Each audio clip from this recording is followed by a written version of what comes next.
Midget people with no money and horse and cart do not build ceilings 3 times taller than themselves.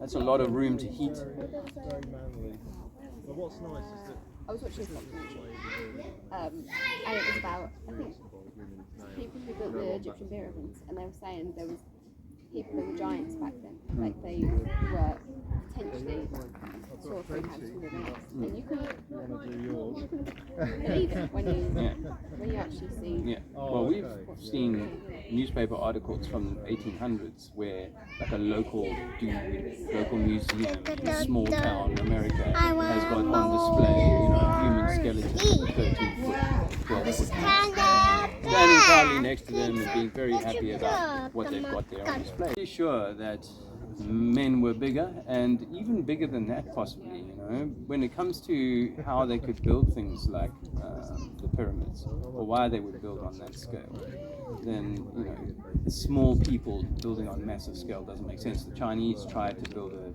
1/6 size pyramid, and they gave up just because of the complexity of trying to pull that off.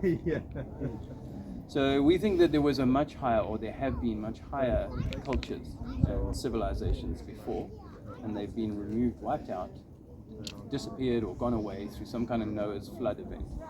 And when I go around the world, I see places all over, cities, towns, and wherever I go, where they've built on top of a town beneath it.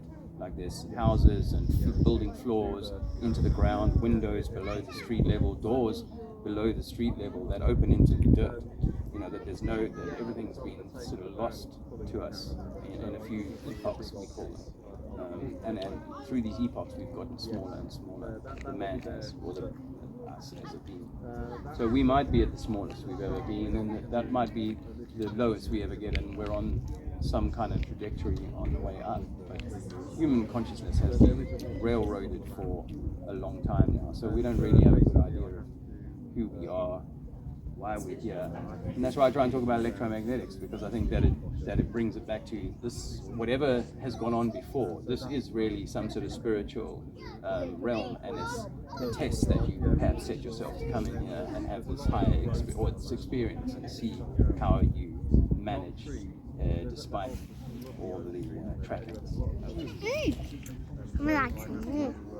The Christ at the center, and these 12 apostles, or these 12 disciples, are your 12 disciplines of your mind and yourself.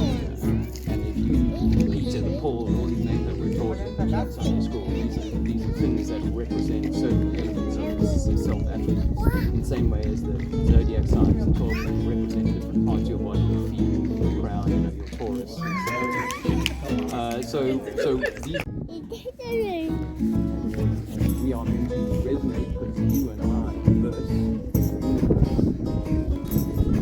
speak. Our vibration, our sound is what creates our world. Whatever, how we're creating a different environment. It's all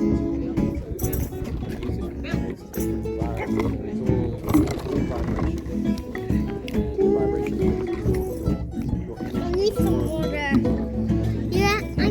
And but it feels to me like we want to live in a way that it's honoring the loving essence that we come from, and we don't do that by going to war with each other, and we don't do that by poisoning our neighbors, we don't do that by standing on our brother's back in order to kind of get the next best car or whatever that is. And so the world needs to right itself, but it's going to kind of need marshmallow.